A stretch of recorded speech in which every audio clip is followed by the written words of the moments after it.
Camp Pendleton, California. July 16, 1971. 1,430 hours.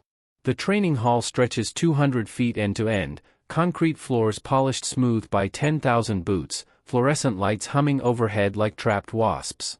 The temperature hovers at 89 degrees. Outside, the Pacific Ocean breathes salt air through the open doors. Inside, nearly 1,000 United States Marines stand in formation, sweat already darkening their collars. Bruce Lee moves through the center of this sea of green. 5 feet 7 inches. 140 pounds. 31 years old. He wears black cotton pants, a plain gray shirt already stained dark between the shoulder blades. His feet are bare. When he shifts his weight, the balls of his feet make no sound against the concrete. The Marines watch him with expressions ranging from curiosity to barely concealed skepticism. These are not fresh recruits. They are combat instructors. Men who have taught hand-to-hand combat to thousands of soldiers. Men who have been to Vietnam. Men whose knuckles carry scar tissue from actual fights, not movie choreography. Lee demonstrates a technique. His voice carries without shouting. The shortest distance between 2 points. This is not philosophy. This is geometry. His right hand snaps forward from his centerline. The sound cuts the air, a sharp crack like a whip. 3 feet traveled in 0.05 of a second. 41 miles per hour. The Marines in the front row feel the displacement of air against their faces. He returns to his neutral stance. Feet shoulder-width apart. Hands floating at chest height, fingers loose. Economy of motion, he says. Every movement must justify its existence. The formation remains still. No one moves. No one speaks. But in the back, near the exit, a figure steps forward. He is taller than the men around him. Broader. The uniform sits differently on his frame, worn in ways that speak of years, not months. Colonel James Morrison. Age 48. 6 feet 2 inches. 220 pounds.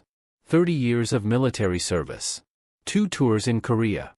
1 in Vietnam. 12,000 soldiers trained under his direct supervision. Morrison's boots announce his approach. Measured. Deliberate. The Marines part for him instinctively. He stops 10 feet from Lee. The fluorescent lights cast his shadow long across the concrete. Mr. Lee. His voice carries the texture of gravel and cigarettes. I appreciate the demonstration. Lee turns. His expression reveals nothing. Colonel Morrison. This is impressive. Morrison gestures at the space around them. 4 movies. 4 demonstrations. But I've been training men for combat for longer than you've been alive. He pauses. Lets the words settle. This isn't military grade. The room temperature seems to drop 5 degrees. 998 Marines hold their breath. No one coughs. No one shifts their weight. The only sound is the hum of the lights and the distant rhythm of the ocean. Lee stands perfectly still. His breathing remains unchanged. Slow. Deep. Diaphragmatic.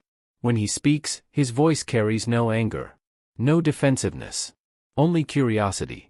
What would you consider military grade, Colonel? Morrison steps closer. 8 feet now. Real combat effectiveness. Against a trained opponent. Not against air. He gestures at the empty space where Lee has been demonstrating. Against someone who knows how to fight. Someone who isn't afraid to hit back. The challenge hangs in the air like smoke. Some of the younger Marines' eyes widen. A few of the older instructors exchange glances. Everyone understands what is happening. This is not about technique. This is about authority. This is about who owns this room. Lee's expression still hasn't changed. He looks at Morrison the way a scientist might observe an interesting specimen. Not with contempt. Not with fear. With genuine interest. You would like a demonstration against resistance? I would like to see if this works when someone actually fights back. Morrison begins removing his jacket. Underneath, his olive drab t-shirt reveals arms thick as fence posts. His hands, when they emerge from the sleeves, show knuckles that have been broken and healed crooked. With respect, Mr. Lee, I've seen a lot of martial arts masters. Most of them fold when they meet actual violence. Lee nods slowly. And you have met actual violence. I have. Multiple times. Yes. And you believe this qualifies you to test whether my method works against trained resistance. Morrison's jaw tightens. I believe I'm qualified to say whether something is combat effective or not. The Marines around them begin to understand. This is not a demonstration anymore. This is an examination. Morrison is not angry. He is not jealous. He is simply doing what he has done for 30 years, separating theory from reality. Testing methods under pressure. Determining what actually works when life depends on it. Lee walks to the side of the training space. He removes his gray shirt. Underneath, his torso shows muscle definition that seems anatomically impossible for his frame. Intercostals visible with each breath. Serratus anterior like fingers reaching around his ribs. Body fat perhaps 6%. The fluorescent lights catch every plane and angle. Rules? Morrison asks. No rules, Lee says. Until someone submits or cannot continue. Medical supervision? Lee gestures to the side door. 2 Navy corpsmen stand with medical bags already prepared. They have been here since I arrived. Morrison nods. Professional respect flickers across his face. Lee has thought this through. Lee has prepared. Lee understands that demonstrations can become something else very quickly. The 2 men move to the center of the training space. The Marines form a natural circle around them. 30 feet in diameter. Concrete floor. No mats. No padding. This is not a dojo. This is not a tournament. This is closer to the alleys of Hong Kong where Lee fought as a teenager. Closer to the rice paddies of Vietnam where Morrison learned that technique means nothing if you cannot breathe. They face each other. 10 feet apart. Morrison drops into a combat stance, weight distributed evenly, hands up protecting his face, elbows in protecting his ribs. It is not pretty. It is not elegant. But it is functional. Built from 10,000 repetitions and refined by actual consequence. Lee stands differently. His weight primarily on his rear foot. Front foot light, ready to move. Hands lower than Morrison's, floating at chest height rather than face height. His fingers are relaxed, not clenched. To the untrained eye, he looks unprepared. To Morrison, whose eyes are very trained, Lee looks like a coiled spring. Neither man moves. 5 seconds pass. 10. The Marines watch. Some have stopped breathing. Others breathe too fast, adrenaline flooding their systems by proximity. Morrison feints with his left hand. Testing. Lee's head moves 3 inches, just enough. The feint passes through empty air. Morrison resets. Lee's position hasn't changed. His hands haven't moved. Only his head. Economy of motion. Morrison tries again. Right jab, faster this time. Lee's head slips left. The punch misses by half an inch. Morrison can feel the displacement of air across his knuckles. He knows the range is perfect. He knows if Lee had stayed still, that punch would have landed solid. But Lee didn't stay still. Morrison steps back. Reassessing. This is not what he expected. He expected Lee to move like the martial artists he had seen in demonstrations, large, sweeping movements, dramatic footwork. Instead, Lee moves like water. The minimum distance necessary. Nothing wasted. Whenever you're ready, Colonel, Lee says. His breathing is still unchanged. Slow. Deep.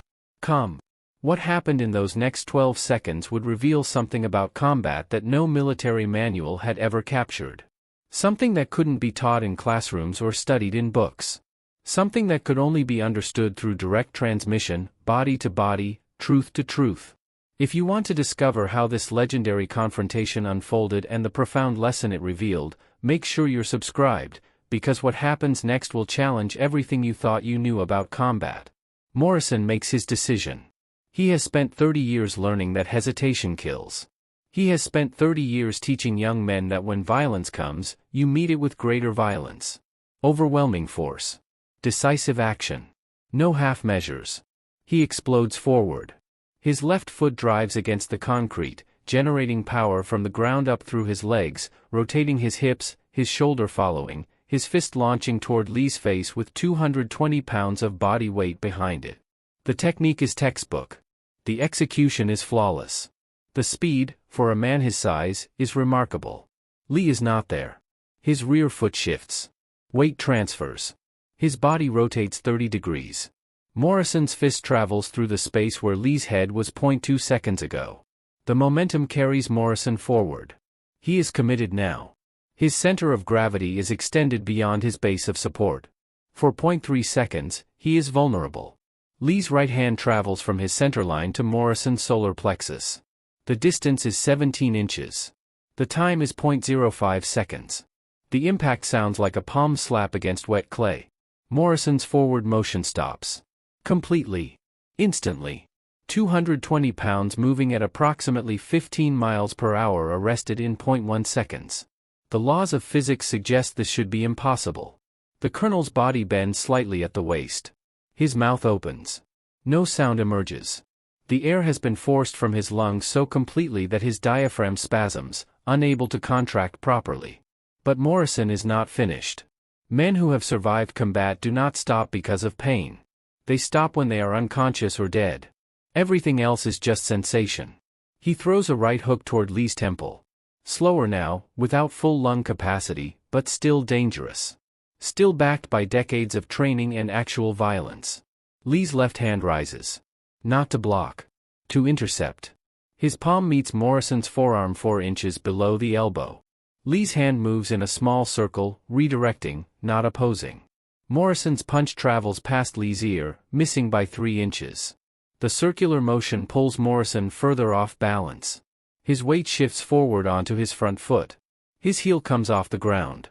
3 seconds have elapsed. Lee's rear hand, his right, rises in a vertical fist toward Morrison's chin. But it stops. 6 inches from impact. Hovering. The knuckles aligned perfectly with the point of Morrison's jaw where the nerve cluster sits close to the surface. Where a properly delivered blow can override the central nervous system.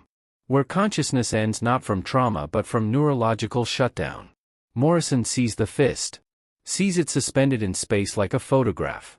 Sees the absolute control required to stop a blow with such precision. His training tells him to counter. His body tells him something different. His body tells him that if that fist had continued its trajectory, he would be unconscious before his knees hit the concrete. Lee steps back. Lowers his hand. Returns to his neutral stance. His breathing is still unchanged. Slow. Deep. Calm. Morrison stands bent forward, hands on his knees, trying to remember how lungs work. The spasm in his diaphragm begins to release. Air returns in shallow gasps. Sweet, blessed air. Around them, the Marines remain frozen. No one speaks. No one moves. They have just witnessed something that contradicts their training. Their experience. Their understanding of how combat works. A senior sergeant near the front, Gunnery Sergeant William Hayes, age 34, veteran of 2 combat deployments, breaks the silence. What the hell just happened? No one answers him. Because no one is sure. Morrison straightens slowly. His face has gone from red to pale to a normal color again. He looks at Lee with an expression that contains no anger. No embarrassment. Only confusion. "I've been hit before," he says, voice rough. "That wasn't like anything I've been hit with." Lee nods. "Because you were not hit with force. You were hit with timing." "Explain that." Lee gestures for Morrison to reset. The colonel hesitates, then moves back to his starting position. His stance is different now, more cautious, more defensive. Lee raises his hand slowly, moving in exaggerated slowness so Morrison can track the motion. "You generated power. Correct technique. But power without timing is just muscle. I did not stop your momentum with greater force. I stopped it with precise interception at the moment of maximum commitment." He demonstrates without contact, moving through the motion frame by frame. When you extended your punch, your center of gravity moved forward. For 0.3 seconds, you were committed to that direction. I struck not where you were, but where your momentum was carrying you. You ran into my punch. You provided the force. I provided only the structure and the timing. Morrison watches the slow-motion demonstration. His eyes narrow. Processing. Analyzing. 30 years of experience trying to integrate new information that contradicts fundamental assumptions. That's not how we teach combat. "I know," Lee says. "Military combat training emphasizes aggression. Overwhelming force. These are valuable against untrained opponents or in group combat where momentum matters more than precision. But against a skilled opponent who understands timing, aggression becomes predictable. And predictable becomes exploitable." Morrison's jaw works. He is not a stupid man. He is not a prideful man who cannot accept new information. He is a professional whose job is to understand violence and teach others to survive it. Show me again. Lee shakes his head. Not against you. Against someone who does not yet understand what happened. Against you, the demonstration would be different. You have learned. Your body knows now. It will not commit the same way. He turns toward the formation. I need a volunteer. Someone who believes Colonel Morrison simply made a mistake. Someone who thinks they can do better. Silence. The Marines look at each other. They look at Morrison, still breathing carefully, still touching his solar plexus where a bruise is beginning to form. They look at Lee, standing relaxed, hands at his sides, looking like he could continue this for hours without fatigue. A hand raises. Private First Class Michael Chen. Age 22. 5 feet 10 inches. 170 pounds. Golden Gloves boxing champion before he enlisted. 3 months into his instructor training. Young enough to believe that what just happened was a fluke. Young enough to believe that speed and youth can overcome technique and timing. Sir, Chen says, addressing Morrison. Permission to demonstrate, sir. Morrison looks at him. Looks at Lee. Looks back at Chen. You understand what you're volunteering for, Private? Yes, sir. The colonel was testing an unfamiliar style. I've watched the demonstration. I understand the pattern now. Several of the older sergeants shake their heads. One mutters something under his breath. But Morrison nods. Permission granted. Medical, stand by. Chen steps into the circle. He removes his jacket, revealing arms corded with lean muscle. His stance is different from Morrison's, more upright, weight on the balls of his feet, hands higher. Boxing fundamentals. Fast hands. Good footwork. In a boxing ring, he would be formidable. This is not a boxing ring. Lee faces him. Same neutral stance. Same relaxed hands. Same calm expression. Whenever you're ready, Private. Chen does not explode forward like Morrison. He is smarter than that. He has learned from watching. He approaches carefully. Jab. Jab. Testing range. Testing reactions. His footwork is excellent, smooth weight transfers, maintaining balance, never overcommitting. Lee moves minimally. Head slips. Small pivots. Chen's jabs find nothing but air. But Chen is patient. He continues probing. Looking for patterns. Looking for openings. This is good boxing. This is intelligent fighting. Then Chen sees it. Lee's front hand drops slightly. 6 inches lower than optimal. An opening. Chen's cross fires toward Lee's face. Fast. Straight. Textbook technique. Lee's rear hand rises vertically, palm out. It meets Chen's forearm and redirects the punch past Lee's head. Simultaneously, Lee's front hand, which had dropped deliberately, which had created the opening Chen thought he saw, rises in a palm strike toward Chen's sternum. It stops. 2 inches from impact. Hovering. Chen freezes. His punch has traveled past its target. His momentum is forward. His ribs are exposed. If Lee's palm had continued, Chen's sternum would have absorbed approximately 350 pounds of force concentrated in an area the size of $50. Sufficient force to stop the heart's rhythm. Sufficient force to crack the xiphoid process. Sufficient force to end the fight instantly. 7 seconds have elapsed. Lee steps back. Lowers his hand. Chen stands motionless, his face showing the exact moment when confidence transforms into understanding. Into respect. Into something closer to awe. The opening you saw, Lee says quietly, was not a mistake. It was an invitation. You took it. Your body committed before your mind realized the trap. The hall remained silent. Chen returns to formation, his face pale, his hands trembling slightly, not from fear, but from the adrenaline crash that follows the realization of how close he came to serious injury. Morrison steps forward again. His breathing has normalized. His color has returned. But something in his eyes has changed. The skepticism is gone. Replaced by something harder to define. Curiosity mixed with respect. The look of a man who has spent his entire life studying a subject and just discovered an entirely new chapter. How many men, Morrison asks, could you do this to consecutively? Lee considers the question. The technique does not require strength. It requires timing and structure. Fatigue comes from inefficiency. Efficient movement can be sustained indefinitely. That's not an answer. Because the question assumes I would need to fight them consecutively. If I understand the principle correctly, I would not need to fight them at all. Morrison's eyebrows rise. Explain. Lee gestures toward the formation. You brought me here to teach. Not to fight. Fighting is what happens when teaching fails. When communication breaks down. When ego demands proof rather than understanding. He pauses. Looks around the hall at the 998 faces watching him. Colonel Morrison did not attack me because he was angry. He attacked me because he needed to verify the information through direct experience. His body needed to understand what his mind could not accept from demonstration alone. This is honest. This is respectful. This is the scientific method applied to combat. Morrison nods slowly. Processing. Lee continues. But now you understand. And Privachin understands. And everyone watching understands. The next person will not need to attack me to learn. They can learn from your experience. This is efficiency. This is how knowledge transfers without requiring each generation to repeat every mistake. The hall seems to exhale collectively. The tension that has been building for the past 12 seconds, or has it been 12 minutes? Time has behaved strangely, begins to dissipate. Morrison extends his hand. Lee takes it. The handshake is firm. Brief. Professional. Morrison speaks quietly, but his voice carries in the silence. I apologize for questioning your methods publicly, Mr. Lee. No apology necessary, Colonel. You performed your duty. You tested what needed testing.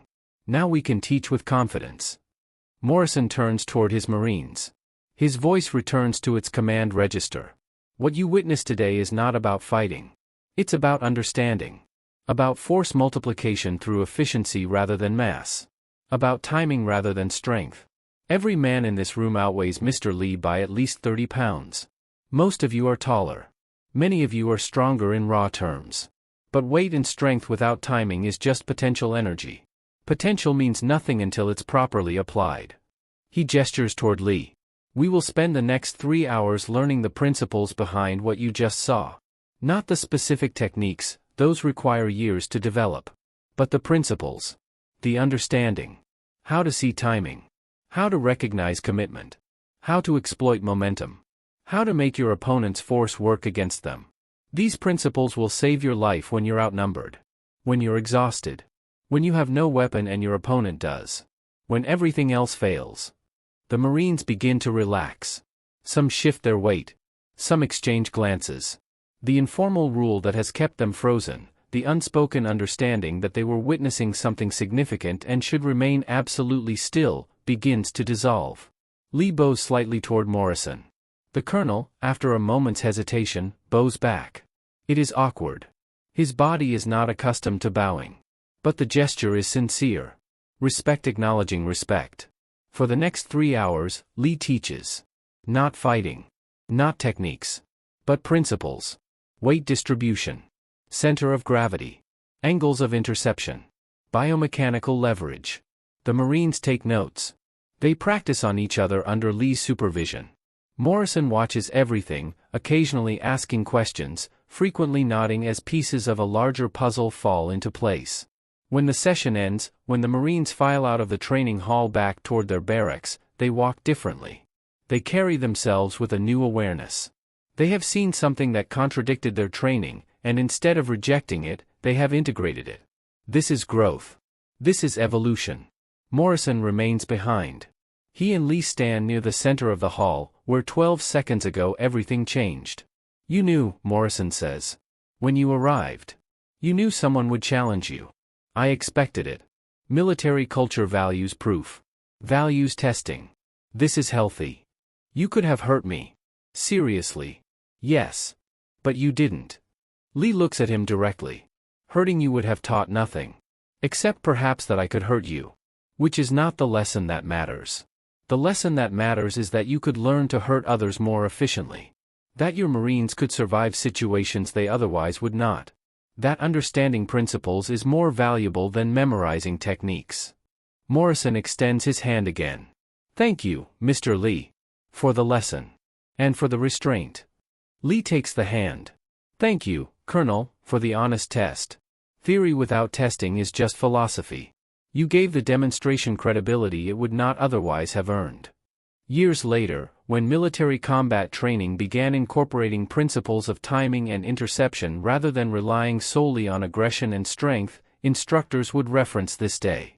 They would tell the story of the civilian martial artist and the Marine colonel. Some versions would emphasize the fighting. Some would emphasize the philosophy. But all of them would agree on the essential truth, that 12 seconds in a training hall in Camp Pendleton changed how combat was taught. Not because someone won. Not because someone lost. But because two professionals tested each other honestly, learned from the exchange, and taught others what they discovered. The real victory was not in the confrontation. It was in what came after. In the knowledge transferred. In the lives saved by that knowledge.